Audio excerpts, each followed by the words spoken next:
हम लोग बहुत ही ज्यादा उत्साही हो जाते हैं जब बात होती है ब्रह्मांड की रहस्य के बारे में। तो आज इस वीडियो में हम उसी ब्रह्मांड की उत्पत्ति के पीछे जो बिग बैंग थ्योरी की बात की जाती है उसके पीछे का कारण और बिग बैंग जिन रहस्यमय सवालों के जवाब नहीं दे पाते वो कौन सा थ्योरी और किस तरह से देते हैं उसके बारे में जानेंगे। ये वीडियो अगर अच्छा लगता है तो चैनल को सब्सक्राइब, लाइक और शेयर कर दीजिएगा मेरे आने वाली वीडियो के नोटिफिकेशन के लिए। तो ये वीडियो जो है ये 2 पार्ट में होने वाला है। जो पहला पार्ट में हम लोग ये जानेंगे आखिर बिग बैंग क्यों हुआ, मतलब बिग बैंग होने के पीछे कारण क्या है। कोई चीज होने के लिए कोई तो कारण चाहिए। जैसे थर्मोडायनेमिक्स लोग कहता है बिना किसी वस्तु के कोई नई वस्तु का निर्माण हो ही नहीं सकता। तो चलिए शुरू करते हैं। कंटिन्यूअसली यानी कि निरंतर फैलता हुआ यूनिवर्स को जब हम लोग देखते हैं तो हमारा मन में कई सारा सवाल आते हैं, लेकिन इन सब में जो सबसे ज्यादा इम्पोर्टेंट सवाल है कि आखिर हमारा ये ब्रह्मांड बना कैसे और शुरुआती दिनों में ये कैसा रहा होगा। ये आज हमें जिस रूप में नजर आते हैं उस रूप में कैसे पहुंचे होंगे। बिग बैंग थ्योरी आज सबसे ज्यादा वाइडली एक्सेप्टेड थ्योरी है जो इस ब्रह्मांड के निर्माण और हम लोगों की जो अर्ली यूनिवर्स है उससे रिलेटेड ज्यादातर क्वेश्चन का आंसर करते हैं। ब्रीफली कहा जाए तो इसका अनुसार मतलब बिग बैंग थ्योरी के अनुसार एक समय हमारा ब्रह्मांड एक बेहद ही छोटा मैथमेटिकल पॉइंट के रूप में मौजूद था जिसे हम सिंगुलरिटी के नाम से जानते हैं। उसके बाद इसमें एक भीषण विस्फोट हुआ जिसे हम बिग बैंग कहते हैं। बिग बैंग नाम की इस विस्फोट से हमारा ब्रह्मांड एग्जिस्टेंस में आए, जिसके बाद से इसका फैलना शुरू हुआ, मतलब इन्फ्लेशन शुरू हुआ और धीरे धीरे ये अपने उस रूप पे पहुंच गए जिस रूप पे ये आज मौजूद है। बिग बैंग के बाद स्पेस का जो फैलाव शुरू हुआ इसे हम कॉस्मिक इन्फ्लेशन के नाम से जानते हैं। ये पीरियड उस समय शुरू हुआ जब हमारा ब्रह्मांड सिर्फ 10⁻⁻36 सेकंड पुराना था और ये उस समय खत्म हुआ जब इसका एज सिर्फ 10⁻32 सेकंड हुआ था। इस छोटे से समय में हमारा यूनिवर्स 10⁻26 सेकंड टाइम ज्यादा बड़ा हो गया। बहुत सारे लोग बिग बैंग थ्योरी को नकार देते हैं यानी नहीं मानते हैं और कुछ भी कहते हैं। रिसेंटली जेम्स वेब टेलीस्कोप के द्वारा जारी किए गए पिक्चर में गैलेक्सी की तस्वीर सामने आए। इनमें से कुछ तस्वीर बिग बैंग थ्योरी के जो टाइमलाइन है यानी 13.8 बिलियन ईयर्स उससे भी पहले का है। कुछ लोग इस इमेज के आधार पे बिग बैंग थ्योरी को गलत कहते हैं यानी कि बिग बैंग जैसे कुछ हुआ ही नहीं था। लेकिन बिग बैंग को हम लोग कैसे इन कुछ तस्वीर के ऊपर बेस करके गलत कह सकते हैं, क्योंकि बिग बैंग के आफ्टरग्लो कॉस्मिक माइक्रोवेव बैकग्राउंड के रूप में हम लोगों के चारों ओर आज भी मौजूद है। तो हम लोग इसे कैसे इस तस्वीर के ऊपर बेस करके गलत कह सकते हैं। शायद बिग बैंग के जो टाइम वो 13.8 बिलियन ईयर्स पहले भी हो सकते हैं, क्योंकि जिस समय इसका टाइम डिटरमाइन किया गया था उस समय आज के मुकाबले टेक्नोलॉजी उतना डेवलप नहीं था। लेकिन ये कहना कि बिग बैंग गलत है थोड़ा सा शायद जल्दबाजी हो जाएगी,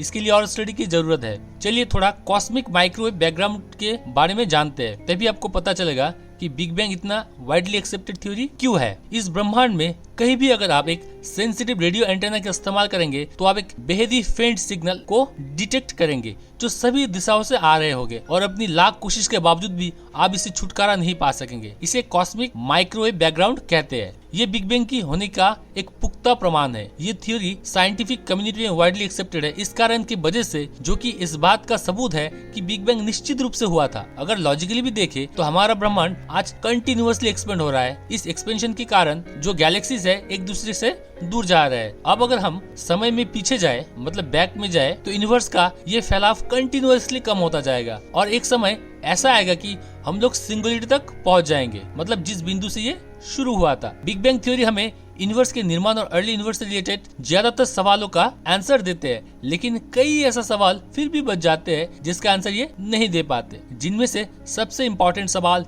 ये है कि आखिर बिग बैंग हुआ ही क्यों था, यानी कि बिग बैंग होने के पीछे कारण क्या था। बिग बैंग थ्योरी जिस सवालों का आंसर नहीं कर पाते उन सब सवालों का आंसर हमें इन्फ्लेशन थ्योरी देती है। ये थ्योरी सबसे पहले एलन गुड के द्वारा दी गई थी, लेकिन बाद में कई दूसरे कॉस्मोलॉजिस्ट ने भी इसे डेवलप किया, जिसके फलस्वरूप आज इन्फ्लेशन थ्योरी कई कॉस्मोलॉजिकल थ्योरी का पार्ट है। एलन गुड के अलावा और भी अलग अलग कॉस्मोलॉजिस्ट ने इन्फ्लेशन थ्योरी को डेवलप किया। उनमें से एंड्रे लिंडे जिन्होंने क्योटिक इन्फ्लेशन थ्योरी को डेवलप किया, पॉल स्टेनहार्ट जिन्होंने इन्फ्लेशन का इटर्नल नेचर की बात की, यानी कि ये पहला ऐसा इंसान था जिनका कहना था कि इन्फ्लेशन का प्रोसेस इटर्नल होता है, मतलब अनंत, यानी कि ये हमेशा चलता रहता है। अलेक्जेंडर वाइलिनकिन जिन्होंने theory of inflation both eternal to the past and future दी है। आज हम लोगों के बीच कई सारे इन्फ्लेशन थ्योरी मौजूद है, जैसे कि old inflation theory, chaotic inflation theory, new inflation theory, sugar inflation theory, etc। लेकिन इनमें से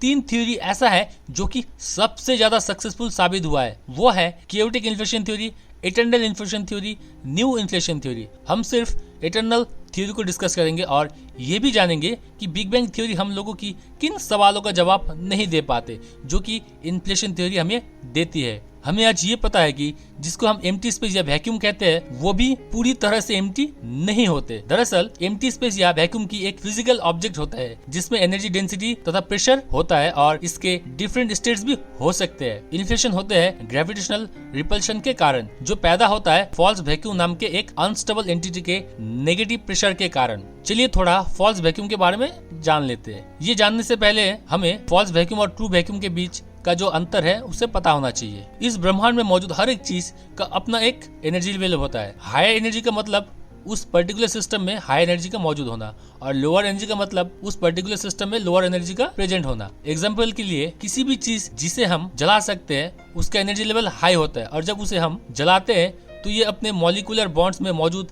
केमिकल एनर्जी को रिलीज करके उसे हीट में बदल देते हैं और अंत में इसके हमें राग मिलते हैं और इसका एनर्जी लेवल पहले के मुकाबले कम हो चुके होते हैं। इस यूनिवर्स में मौजूद अलग अलग चीजों में अलग अलग अमाउंट ऑफ एनर्जी होते हैं पर सबके सब कॉन्सेप्ट ऑफ स्टेबिलिटी को फॉलो करते हैं। इसका मतलब ये हुआ कि सभी मैटर हमेशा स्टेबल होने की कोशिश करते हैं और कोई सब्जेक्ट केवल तभी स्टेबल हो सकते हैं जब उसके पास कम से कम एनर्जी बचे। ये रूल क्वांटम मैकेनिक्स जैसे फील्ड में भी फॉलो होते हैं जो हमें बताते हैं इस यूनिवर्स का प्रॉपर्टीज क्वांटम फील्ड से आते हैं, यानी कि क्वांटम फील्ड से ही अलग अलग पार्टिकल को वो प्रॉपर्टीज मिलते हैं जिनसे ये डिसाइड होता है कि वो दूसरे पार्टिकल के साथ किस तरह इंटरेक्शन करेगा, इन जनरल किस तरह बिहेव करेगा। पर ये क्वांटम फील्ड्स भी हमेशा लोअर एनर्जी स्टेट में जाने की कोशिश करते रहते हैं जिसे हम वैक्यूम स्टेट कहते हैं। पर कुछ सर्कमस्टेंसेस में वो मेटा स्टेबल स्टेट में भी चले जाते हैं जो कि अनस्टेबल पीरियड का वो स्टेट होते हैं जो काफी लंबे समय तक चलते हैं। इस स्टेट में होने के कारण क्योंकि वो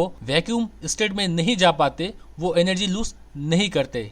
इस कारण हिग्स फील्ड जैसे क्वांटम फील्ड काफी लंबे समय तक अपने अंदर लार्ज अमाउंट ऑफ एनर्जी समेटे रहते हैं। ऐसा फील्ड को फॉल्स वैक्यूम कहते हैं। ये अनस्टेबल होते हैं और एक्सट्रीम डेंसिटीज के कारण इसमें ग्रेविटेशनल फोर्स अट्रैक्टिव होने की बजाय रिपल्सिव नेचर के हो जाते हैं, मतलब आकर्षण करने की बजाय ढकेलते हैं। अभी इटर्नल थ्योरी पे वापस आते हैं। फॉल्स वैक्यूम में मौजूद रिपल्सिव फोर्स एक्सट्रीम डेंसिटीज के कारण बहुत ज्यादा स्ट्रांग होते हैं। इस कारण ये वहाँ मौजूद स्पेस को मजबूर करते हैं तेजी से फैलने के लिए। ये फैलाव लीनियर नहीं बल्कि एक्सपोनेंशियल होते हैं जिसका मतलब ये हुआ इसके फैलने की गति काफी तेजी से बढ़ती जाती है। अनस्टेबल होने के कारण फॉल्स वैक्यूम एनर्जी लूज करते हैं और रैंडम पैचेस में रैंडमली डिके होते हैं। क्योंकि डिके होने के कारण ये पैचेस पहले के मुकाबले लोअर एनर्जी स्टेट में होते हैं। इनमें इन्फ्लेशन का रेट या ये कह ले स्पेस की फैलने की गति लगातार धीमी होती जाती है। ये low vacuum energy regions microscopic bubble बनाते हैं जिसका फैलना शुरू होता है और इसका साइज एक छोटा सा साइज से बढ़ते बढ़ते हमारा मौजूदा ऑब्जर्वेबल यूनिवर्स से कहीं ज्यादा बड़ा हो जाते हैं। इस बबल के इंटीरियर एक नया लोकल बिग बैंग होता है। इस तरह के हर बबल में एक नया ब्रह्मांड का निर्माण होता है जो गुजरते समय के साथ हमारे यूनिवर्स के तरह ही लगातार फैलता जाता है। यानी कि ये एक नहीं बल्कि कई ब्रह्मांडों का जन्म देता है जिसे हम मल्टीवर्स कहते हैं। अगर कोई ऑब्जर्वर इस बबल पे मौजूद हो तो उसे अपनी इर्द गिर्द स्पेस फैलता हुआ नजर आएगा, जैसे कि हमारा ब्रह्मांड आज हमें फैलता हुआ नजर आ रहा है। पर कोई ऑब्जर्वर अगर इन बबल के बाहर मौजूद हो तो उसे यही बबल्स को ब्लैक होल की तरह नजर आएगा जो उसे रेडिएट होते हुए दिखेंगे। जब जब नए बबल्स का निर्माण होगा वहाँ मौजूद रीजन्स जो अभी तक डिके नहीं हुआ है रिपल्सिव ग्रेविटी के कारण फैलता ही रहेगा, जिसके कारण पहले के मुकाबले वहाँ ज्यादा स्पेस बनेगा। इन्फ्लेशन के दौरान स्पेस की फैलने की गति कहीं ज्यादा होगी वहाँ मौजूद रीजन्स के डिके होने की कंपैरिजन में। इस कारण फॉल्स वैक्यूम में डिकेइंग रीजन्स चाहे कितने भी हो ये कभी भी पूरी तरह से खत्म नहीं होंगे। इसका मतलब ये हुआ इन्फ्लेशन का प्रोसेस हमेशा चलता रहेगा, यानी कि ये प्रोसेस इटर्नल हो जाएगा। यही कारण है कि हम इसे इटर्नल इन्फ्लेशन थ्योरी कहते हैं। जो भी हो, क्रिएट होने के बाद ये बबल्स लाइट की स्पीड से फैलने लगते हैं, जबकि इन बबल्स के बीच मौजूद फॉल्स वैक्यूम की स्पेस हाई एनर्जी की वजह से पावरफुल रिपल्सिव ग्रेविटी के प्रभाव में इससे भी ज्यादा तेजी से फैलते रहते हैं। इस इटर्नल इन्फ्लेशन प्रोसेस के कारण हमें एक विशाल मल्टीवर्स मिलता है जिसमें इन्फ्लेटिंग और पोस्ट इन्फ्लेटिंग रीजन्स मौजूद रहते हैं। इन्फ्लेशन क्वांटम मैकेनिक्स के द्वारा अलाउ किए गए हर तरह की पॉसिबल लो एनर्जी स्टेट वाले यूनिवर्स का जन्म दे सकते हैं, क्योंकि फॉल्स वैक्यूम छोटे छोटे पैचेस में डिके होते हैं। ये मैटर और रेडिएशन का रूप में एनर्जी रिलीज करता है। जैसे वैक्यूम बबल्स एक्सपेंड करना शुरू करते हैं, वहाँ विशाल मात्रा में रियल पार्टिकल्स का निर्माण होने लगता है, जिसके कारण वहाँ विशाल मात्रा में एनर्जी रिलीज होता है, जो लोकल बिग बैंग को जन्म देता है। यानी कि इस यूनिवर्स में मौजूद सभी मैटर के निर्माण उस क्वांटम प्रोसेस का वजह से होता है जो इन्फ्लेशन के बाद होता है। जैसे कि हमारा इस यूनिवर्स में उन्हीं क्वांटम प्रोसेसेस की वजह से ही hot dense plasma soup generate हुआ, जो धीरे धीरे ठंडा हुआ और इसने अलाउ किया वहाँ मौजूद एनर्जी को मास में बदलने के लिए। इसके बाद ग्रेविटी ने हमारा यूनिवर्स को वो स्ट्रक्चर दिया जिसे कि आज हम देख रहे हैं। हमारा ब्रह्मांड में मौजूद सभी गैलेक्सीज के जन्म इन्फ्लेशन के लास्ट स्टेज में होने वाला क्वांटम इफेक्ट की वजह से ही हुआ था। हमारा ब्रह्मांड में आज 10⁻90 पार्टिकल्स मौजूद है। इन्फ्लेशन के अलावा दूसरा कोई ऐसा थ्योरी हमारे पास नहीं है जो ये समझा सके कि इतने सारे पार्टिकल्स आखिर हमारे ब्रह्मांड में क्यों है और कैसे बने। इन्फ्लेशन ना कि केवल स्पेस क्रिएट करते हैं, बल्कि ये वहाँ मौजूद मैटर को भी यूनिवर्सल स्केल तक स्प्रेड कर देता है।